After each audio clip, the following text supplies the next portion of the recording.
So in chapter 6.3 and 6.4, we look at intermolecular forces. But in order to understand what an intermolecular force is, it's really important that you are clear on what a molecule is. So I've written just a simple kind of explanation. A molecule is when you've got a known number of atoms and those atoms are covalently bonded together. So as an example, I've drawn ammonia, okay? You've got a nitrogen and 3 hydrogens, so I know exactly how many atoms I've got, and those atoms are joined together by covalent bonds. So this whole thing here, this NH3, this is all one NH3 or one ammonia molecule.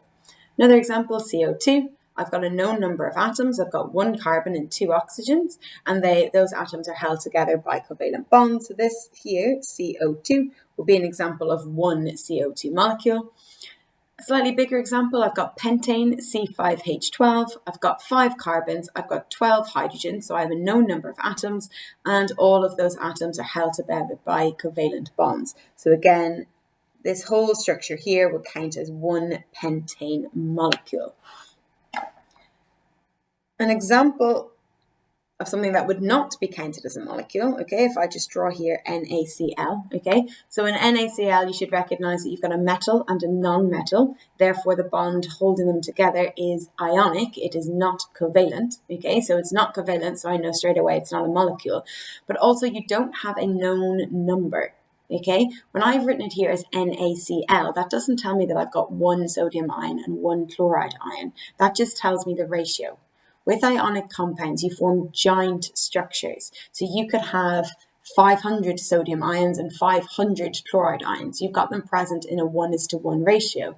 If you had 2 million sodium ions, you'd have 2 million chloride ions. But they form giant structures. You don't just have 1 sodium and 1 chloride ion. They have giant structures, and the number of ions within that structure is not known to us. With a molecule, on the other hand, you know exactly how many atoms are in that molecule, and then all of those atoms are held together by covalent bonds. So in this side of the course, we look at a lot of organic compounds. All of your organic compounds are going to fall under the category of molecules. Even the much bigger organic compounds with benzene rings and carboxylic acid groups and ketone groups and all of it, they will still all fall under the category of molecules, okay? So now that we're clear on what a molecule is, we need to look at what an intermolecular force is, and it's in the name. That word inter just means between, and then you've got molecular, which means molecule. So it's literally the force between molecules. That's what an intermolecular force is, the force between molecules, okay? And if we look down here at our particle diagram, I've drawn the particles in a solid, a liquid, and a gas. And we can see in a solid that those particles are very tightly packed. So the force between those particles must be quite strong. When you move on to a liquid, the particles are further apart. That tells me the force between those particles is weaker. And when you move on to the gas, you can see that the force between those particles has been completely overcome, and those particles now exist as separate entities instead of tightly packed together like they were in a solid. So if we look at an example of a molecule drawn out in a similar diagram. So I have picked ammonia here, so NH3. If I were to draw ammonia as a solid, what it would look like is lots of individual ammonia molecules neatly arranged in rows, tightly packed together. Okay, so each one of these circles would represent one ammonia molecule. If I wanted to melt ammonia, I would need to overcome the forces existing between the ammonia molecules. So I would need to overcome the intermolecular forces to turn it into a liquid, because in a liquid, those particles are not as tightly packed. And if I wanted to turn that liquid into a gas,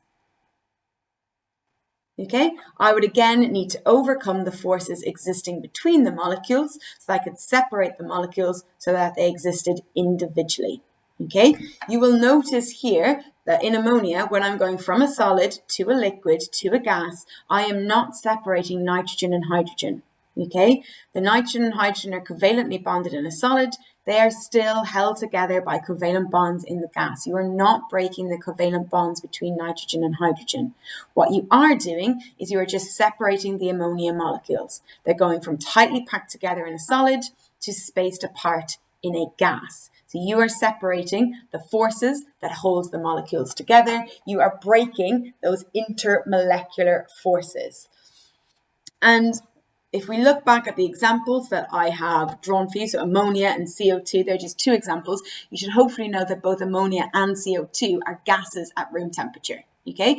And that's true for all covalent molecules, okay? They're always going to be gases, they're always going to, or liquids at room temperature. And the fact that they are gases or liquids at room temperature, that tells me that the forces between those molecules are weak, and it doesn't require much energy to overcome, okay? You're talking about room temperature is only around 23 degrees Celsius. If they're gases at room temperature, that tells me that I need less than 23 degrees Celsius of heat energy in order to separate these molecules. If I need such low temperatures to separate these molecules, then the forces between these molecules cannot be strong, okay? So we can say that all intermolecular forces are weak. They don't require much energy to overcome. And you would have learned that at GCSE, weak intermolecular forces, but at A level, you need to know that there are 3 different intermolecular forces.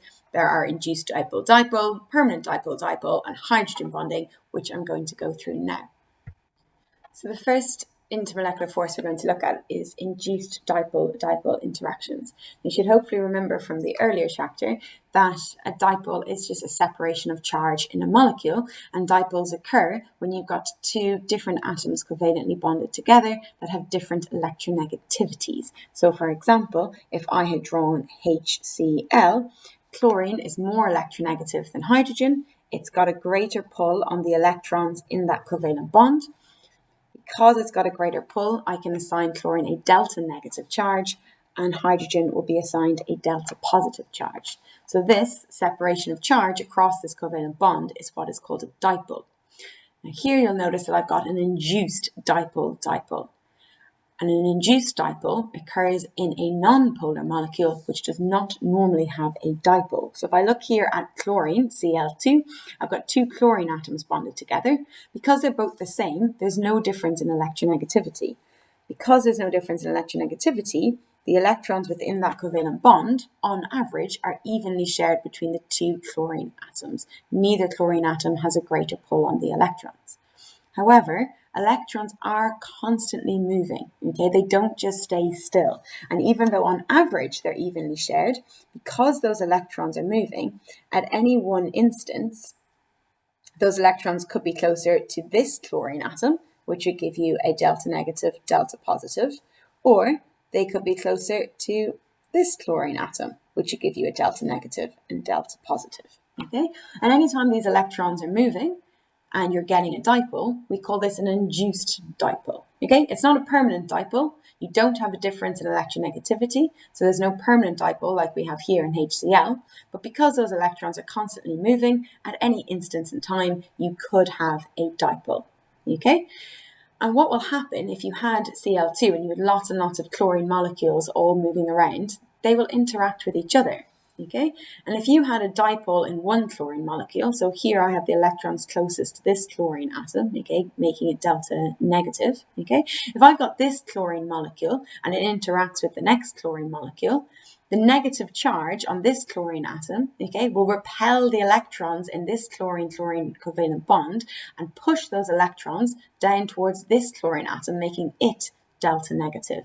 And then similarly, if this chlorine molecule interacts with this chlorine molecule, again, the negative electrons on this end of the chlorine molecule will repel the electrons in this bond and push them to the other end of the molecule, again making this chlorine delta negative. So if you've got one induced dipole, you will get lots and lots of others within your Cl2. So even though it's normally nonpolar, you can induce dipoles in molecules, and that occurs when they interact with each other. Okay, once you've got induced dipoles, you've got a negative end of the molecule and a positive end of the molecule. And anytime you've got a negative and a positive end, you're going to have an attraction. Okay, similarly over here, I've got a negative end and I've got a positive end, and you're going to have an attraction. Okay, opposite charges attract. So if you can create a negative end of a molecule and a positive end of the molecule, there will be an attraction between those molecules.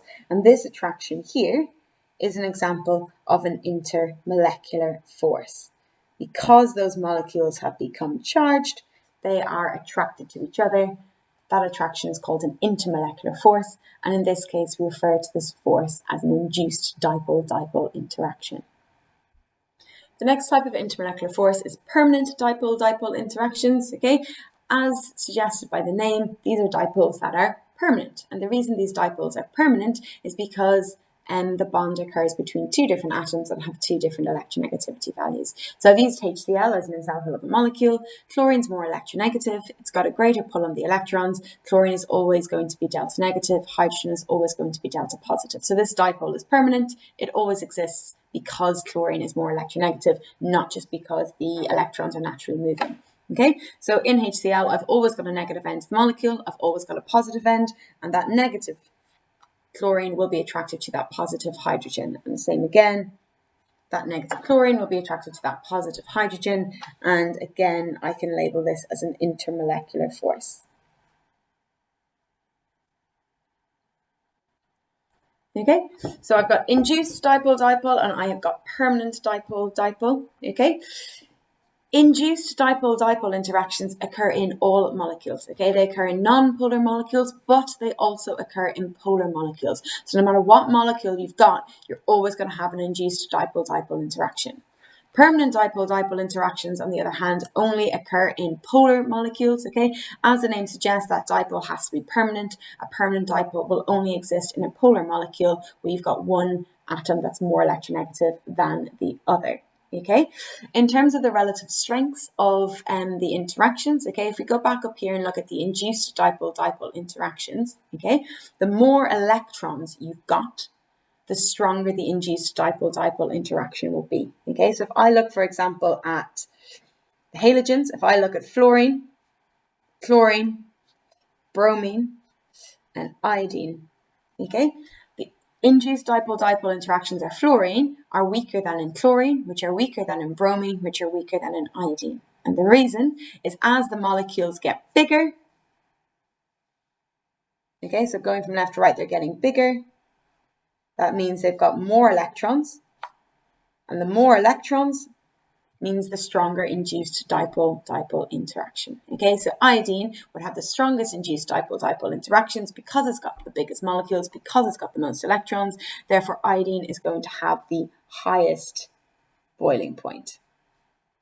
And fluorine is going to have the lowest boiling point. Okay, so in terms of induced, the more electrons, the greater the induced dipole-dipole interaction. There's another factor that affects the strength of induced dipole-dipole interactions, but we don't come on to it until chapter 12. It's to do with the shape of the molecules and how they can interact with each other. Okay. In terms of permanent dipole-dipole interactions, okay, the more electronegative or the greater the electronegativity difference between the two atoms, the greater the permanent dipole-dipole interaction. So if you had two atoms that had a big difference between their electronegativity, so example, if you had something like hydrogen bonded to the most electronegative atom being fluorine, okay, you would have a strong dipole and you would have a stronger permanent dipole-dipole interaction. So the greater the difference of electronegativity, the stronger that permanent dipole-dipole interaction is going to be. Okay. In general, if you were just comparing an induced dipole-dipole with a very similar molecule with a permanent dipole-dipole, the permanent dipole-dipole interaction would be stronger. Okay. However, just because a molecule has permanent dipole-dipole interactions does not mean it's necessarily going to have a higher boiling point than a molecule that only had induced. This factor here, the more electrons factor, is really important. If you have a really big molecule, so something like I2, yes, it's only got induced dipole-dipole interactions, okay, but because there's so many electrons in there, those induced dipole-dipole interactions are actually relatively strong, and it will have a higher boiling point than something like HCl, okay. HCl has induced and it's got permanent.